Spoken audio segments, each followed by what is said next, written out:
You're looking at the Quad Electra Audio Works 3-plex Advanced Triple Line Filter Delay Unit. Now that's a mouthful, not particularly catchy, so I'm going to call it the 3-plex.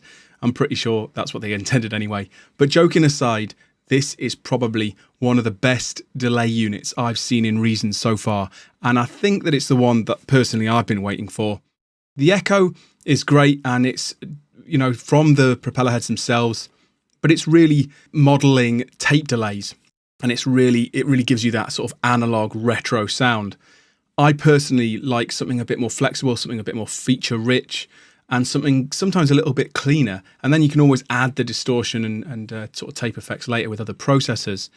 So what we've got here is a 3-way digital delay line with filters, with a filter per delay line, and an LFO per delay line as well. So there's 3 LFOs, but they can actually all be assigned to the same delay line if you like. So it's got a routing system as well.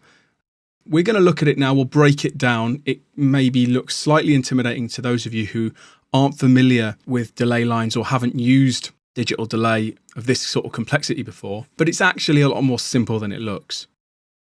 As ever with a complicated unit, we've got repetition. So we've got 3 lines, and each of these is exactly the same. Then we've got 3 LFOs, and each of these is the same. So essentially, if you understand one of these and one LFO, you've got the whole unit down. So let's take a look at one delay line. Over to the left, we've got our sort of timing section, and this can be free running. And by the way, just before I get into this, you can alter any of these parameters using the buttons or directly using the LEDs. Took me a little while to work out that you could just hit the LEDs, and I was scrolling through using the buttons. It's much simpler just to select the LED. So we can have free running in milliseconds, or we can have it synced to 16ths or 8 triplets, and then you can change the musical value in steps here. We've then got a micro adjust, which is really cool for creating sort of slightly off time delays. And then we've got a feedback control. So everything you need there just for your basic timing and basic control of repetition. We've then got our filter section. It's a multi-mode filter: low pass, band pass, high pass, band reject, and peak filters with 2 or 4 pole modes. Again, you can just hit the LEDs to change that. We've then got resonance and cut-off frequency, as you would expect. And we've got our modulation section. So we can modulate with the LFO or the envelope, which is here. We've got attack, decay, and hold in our envelope section. And we can select any of the 3 LFOs. This is pretty much the case anywhere you see an LFO. The LFOs can control the filter, the pan, and the level. This brings us nicely onto the output section of each delay line. We've got pan and delay. And like I just said, these can be modulated by any of the 3 LFOs. So you could have LFO 1 modulating the filter frequency of 1, then 2 on the pan and 3 on the level, and you could just use the single delay line if you like.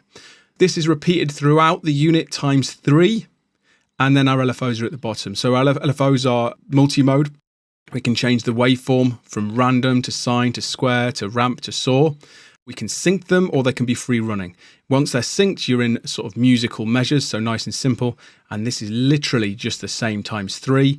Right here, we've got our global section. You can alter the routing of the 3 delay lines. You've got a global input gain, a global feedback amount, and global gains per LFO and envelope, which is quite cool. So if you think that the LFO affecting your filter frequencies is a bit too intense, you can knock it back here with this master LFO gain. Right at the top, we've got mix and pan and volume. So you can have wet to dry, pan and level for the whole unit. We've also got this ducking control, which is really nice. So if you've got, say, a vocal being treated, you can have the delay come in while the vocal is out and vice versa. And if you have it completely off, you're just going to get that standard delay sound. Really nice if you've got a prominent lead guitar or vocal, though, so that it'll just duck down in time for when the vocal is in and, make it a little bit more intelligible and a little bit clearer in the mix. All in all, very feature-rich, very diverse delay unit, very powerful, but also quite easy to get your head around when you think of it as just repetition down the unit. On the back, we've got loads of CV modulation options, audio in and audio out. In the next video, I'm going to show you this beast in action, and I'm going to show you it treating a synth line.